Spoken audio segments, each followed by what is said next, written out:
सबसे पहले आज की अहम खबर खैबर पख्तूनख्वा में दहशत गर्दों के खिलाफ एक बड़ी कार्रवाई की गई है पिछले 2 दिनों में। और बनू के इलाके मीरियन में पाक फ़ौज ने CTT पुलिस और अमन कमेटी ने दहशत गर्दों के ख़िलाफ़ एक मुश्तरका ऑपरेशन किया और इस ऑपरेशन के दरमियान 2 सरगनों समेत 16 दहशत गर्द हलाक हुए हैं। एक ज़िमरी नूर और अफ़गान सरगना अब्दुल्ला सईद, इन दहशत गर्दों के जो सरगना थे उनको मार दिया गया है। इस ऑपरेशन में पुलिस के 2 जवान कांस्टेबल वहीदुल्ला खान और कांस्टेबल नूरुल्लाह खान और एक शहरी भी शहीद हुए और ज़ख्मियों में SHO समेत 7 पुलिस एहलकार, एक बच्चा और एक मकामी शहरी शामिल है। इसके साथ दत्ताखल के इलाके इजला और शुमाली वज़ीरिस्तान में सिक्योरिटी फोर्सेस की कार्रवाई से एक अलग कार्रवाई में 11 दहशत गर्द हलाक किए गए हैं और ये दहशत गर्द इलाके में अगवा और कत्ल की वारदातों में मुलव्वस है। 133 जो लोग हैं वो शहीद हो चुके हैं खैबर पख्तूनख्वा में पिछले 3 महीनों में।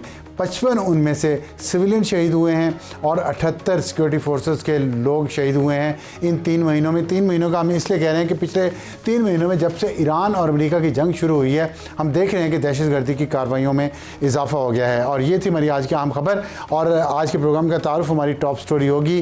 कोयटा दहशतगर्दों का निशाना औरतें और बच्चे हैं और इसमें आपने खबर आज ये एक इंतहाई अफसोसनाक खबर ईद से पहले आई है। ईद उल अज़हा का मौका है और इस मौके पर दहशत गर्दों ने Indian sponsored Balochistan liberation army ने PLA जो अपने आप को कहलवाती है उन्होंने इसकी ज़िम्मेदारी कबूल की है और ईद की छुट्टियों के लिए जो लोग अपने घरों को वापस जा रहे थे उनमें औरतें और बच्चे भी शामिल थे, उनको टारगेट किया गया है। और ऐसा ही एक वाक़या आज से 1 साल पहले 11 मार्च को हुआ था 2025 को, जब ईद उल फितर से पहले जाफ़र एक्सप्रेस पर बोलान में हमला किया गया था और उसके पीछे भी BLA थी। जिसके बाद फिर पहलगाम में अप्रैल में इंडिया पे हमला हुआ। इंडिया में एक दहशतगर्दी का वाक़या हुआ जिसको पाकिस्तान ने फॉल्स फ्लैग कहा, लेकिन इंडिया ने उसका बहाना बनाकर 6 और 7 मई की रात को पाकिस्तान पर एक बुज़दिलाना हमला किया जिसमें उनके 8 तैयारे पाकिस्तान एयरफोर्स ने मार गिराए। बड़ी एक्सलेंट परफॉर्मेंस थी पाकिस्तान एयरफोर्स की। और फिर पाकिस्तान ने जवाबी हमला किया 10 मई की सुबह जिसमें 26 ठिकानों पर पाकिस्तान ने शदीद हमले किए, वहाँ उनकी एयर बेसिस जो थी इंडिया की।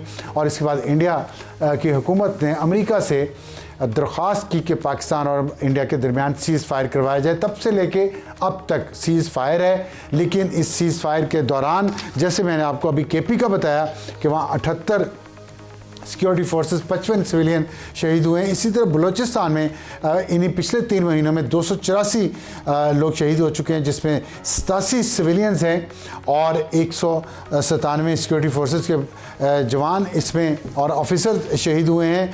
और ये नतीजा है उस जंग में शिकस्त का जो इंडिया को पाकिस्तान ने दी, जिसके बाद इंडिया की पोजीशन पूरी दुनिया में बहुत ख़राब हो चुकी है। पाकिस्तान को उसमें इज्जत मिली है इस जंग के बाद और इसी वजह से पाकिस्तान की जो पोजीशन बदली है इस खित्ते में पाकिस्तान इस वक्त सालसी करवा रहा है अमेरिका और ईरान के दरमियान। लेकिन इस सालसी के दौरान हमारे जिस्म पर जो ज़ख़म लग रहे हैं वो मुसलसल लग रहे हैं।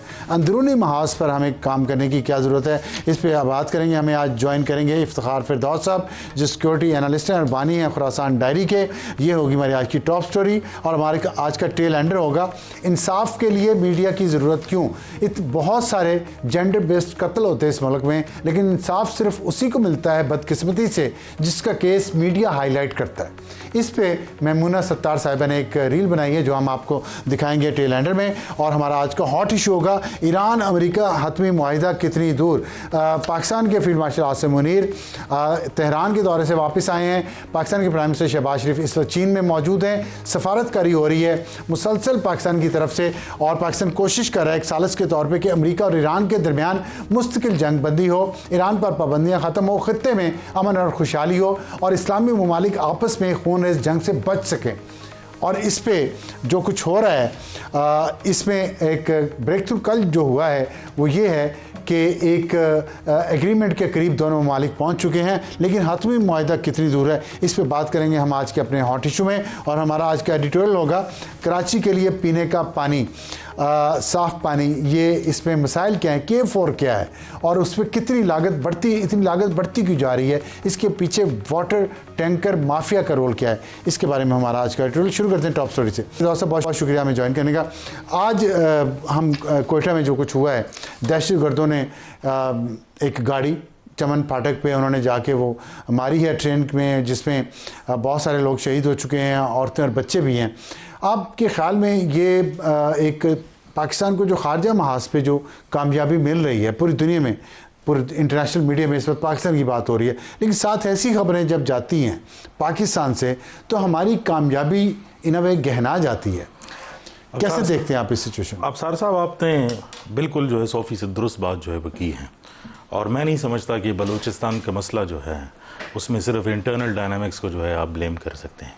और जो पाकिस्तान जो है जितनी कामयाबी करेगा और आगे जाएगा, क्योंकि बलूचिस्तान की दो इश्यूज़ हैं। एक तो चूंकि ईरान की जो है बिल्कुल बाउंड्री पर है, तो ऑब्वियसली सबसे इंपॉर्टेंट इस वक्त जो है कॉन्सेंट्रेटेड एरिया है। दूसरा जो पहलू जो कंसिस्टेंट बलूचिस्तान के अंदर हम एक प्रॉक्सी वॉर जो है सिनारियो दे रहे हैं पाकिस्तान के ख़िलाफ़, उसमें सबसे इंपॉर्टेंट पार्ट ये है कि आपका जो फाइनेंशियल बैकबोन है वो बलूचिस्तान है। और जो ही इंटरनेशनल इंटरेस्ट, क्योंकि पाकिस्तान का जो इंटरनेशनल कदोकामत है इस टाइम पर जो बड़ी है, उसमें जो सबसे इंपॉर्टेंट बात यह है कि इंटरेस्ट जो है वो वापस बलूचिस्तान की तरफ मोल्ड हुआ है। पहले तो आप सुनते थे कि बैंक्स आए और उन्होंने इन्वेस्टमेंट की, अब वो हकीकत की तरफ जो है हम जा रहे हैं। उम्मीद यह है कि 2027 तक उसमें से रेकोडेक में से एक्सट्रैक्शंस भी जो है वो शुरू हो जाएंगी। अब जब ये कंपनी आ रही हैं, और मैं आपको बिल्कुल विसासत से ये बात कर रहा हूँ कि तकरीबन पिछले 2 हफ्ते के दरमियान में जितने प्राइवेट फर्म्स या डिप्लोमैट्स पाकिस्तान आए हैं, सब के सब ने जो है इंटरेस्ट शो किया है कि हम रेकोडेक में इन्वेस्टमेंट करें। मेरी एक टॉप कंपनी ऑफिशियल से जो है बात हो रही, जो रेकोडेक में जो है वो काम कर रहे थे, उनको सिक्योरिटी खदशात के ऊपर मसला था। मैंने उनसे कहा कि आप क्या देखते हैं? उन्होंने कहा कि दुनिया की सबसे बड़ी कॉपर और गोल्ड माइन है, जिसमें किसी के पास कोई और ऑप्शन है नहीं, they have to invest in this. अब जब इस किस्म की बातें जो है वो ग्लोबल डिप्लोमेटिक सर्कल्स में जाएंगी, और हर तरफ आप देख रहे हैं पाकिस्तान की वाह है, आपने ऑलमोस्ट जो है वो तीसरी जंग अजीम रोक ली है, तो यही होना था। जो आपके दुश्मन हैं वो चाहेंगे कि ये परसेप्शन भी आगे जाए कि इंटरनल सिक्योरिटी जो है वो नहीं है, और दूसरा ये कि यहाँ पे इन्वेस्टमेंट जो है वो नहीं करना चाहिए। लेकिन जो आपने इंटरनल सिक्योरिटी की बात की, मेरे ख्याल में ऐसे प्रोसेसेस जो है वो शुरू हो जाने चाहिए, क्योंकि कोई भी दहशतगर्द तंजीम जो है वो बगैर रिक्रूटमेंट के काम नहीं कर सकती। आज भी जो सुसाइड बॉम्बर था, प्रोपेगेंडा के ज़रिए ही यही बताया गया कि ये इसका भी ताल्लुक जो है वो क्वेटा से है, और 2020 के अंदर जो है ये रिक्रूट जो है वो हुआ था।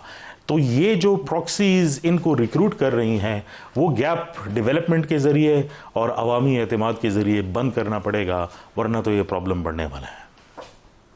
तो अच्छा, इसमें ये बताया आपने एक्सटर्नल डायनामिक्स की बार बार बात की है, एक्सटर्नल फैक्टर्स की बात की है, तो उसमें कौन कौन से एक्सटर्नल फैक्टर्स हैं, कौन कौन से कंट्रीज हैं जिनकी तरफ आपका इशारा? जब आप गवादर जो है उसके पीछे जो है वो जाएंगे और उसको डेवलप करने की कोशिश करेंगे, और स्ट्रेट ऑफ हॉर्मुज़ ऑलरेडी एक कंट्रोवर्शियल पार्ट जो है वो बन चुका है। जब आप ईरानी ऑयल निकालने के लिए सऊदी रिफाइनरी लगाएंगे, जो किसी के तसव्वुर में भी पहले जो है वो नहीं था कि ये दोनों जो एक दूसरे के मुखालिफ जो है वो थे, वो अब आकर पाकिस्तान के अंदर एक होकर इन्वेस्टमेंट जो है वो करेंगे, इससे कितने लोगों के इंटरेस्ट जो है वो हर्ट होंगे। दूसरी बात यह है कि जो बिल्डिंग ब्लॉक्स और इस टाइम पे हम सिनेरियो बनते हुए जो है वो देखने जा रहे हैं, उसके अंदर आपका रोड नेटवर्क, आपका सप्लाई चेन, और सबसे इंपॉर्टेंट ये है कि आपके पास प्रोडक्ट भी है। किसी भी मुल्क की तरक्की के लिए ये ज़रूरी होता है कि या तो वो ऐसा बॉर्डर कोऑर्डिनेशन सिस्टम जो है वो बना दें जिसमें वो या तो वो लोगों को फैसिलिटेट करे ट्रांजिट अथॉरिटी के तौर पर, या फिर ये करे कि उसके पास प्रोडक्ट हो और कोई और आके ले।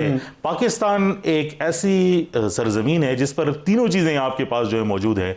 आपने करना सिर्फ ये है कि उसमें सिक्योरिटी का एक ऐसा इन्वायरमेंट देना है कि ये फनपे फूले और उसके अंदर से कुछ निकले। अब जिन जिन के इंटरेस्ट जो है वो हर्ट होंगे, उसमें आप देख लें नक्शे को, आपको क्लियरली नजर आएगा कि गल्फ के अंदर कौन से ममालिक जो है वो आते हैं। ऑब्वियसली उनके फाइनेंशियल स्टेटस। आपने कहा कि आपको ये सिर्फ ये करना है कि इंटरनल सिक्योरिटी देनी, ये सिर्फ छोटा सा एक टास्क है या नहीं? मैं नहीं समझता कि ये छोटा टास्क है, क्योंकि जो ममालिक भी देखें, अक्सर ये सवाल पूछा जाता है कि ये पाकिस्तान के अंदर क्यों हो रहा है, क्योंकि जिन ममालिक के ऊपर हम इल्ज़ाम लगाते हैं उनकी और जो है ममालिक के साथ भी बाउंड्री है। तो आप मुझे बता दें कि आपके ताजिकिस्तान के अंदर उनकी तकरीबन कोई ऑलमोस्ट 1300 जो है वो किलोमीटर का बॉर्डर है। उज़्बेकिस्तान के साथ अफगानिस्तान का तकरीबन कोई 144 किलोमीटर बॉर्डर है। पाकिस्तान के साथ कितना है? 2610 किलोमीटर का बॉर्डर।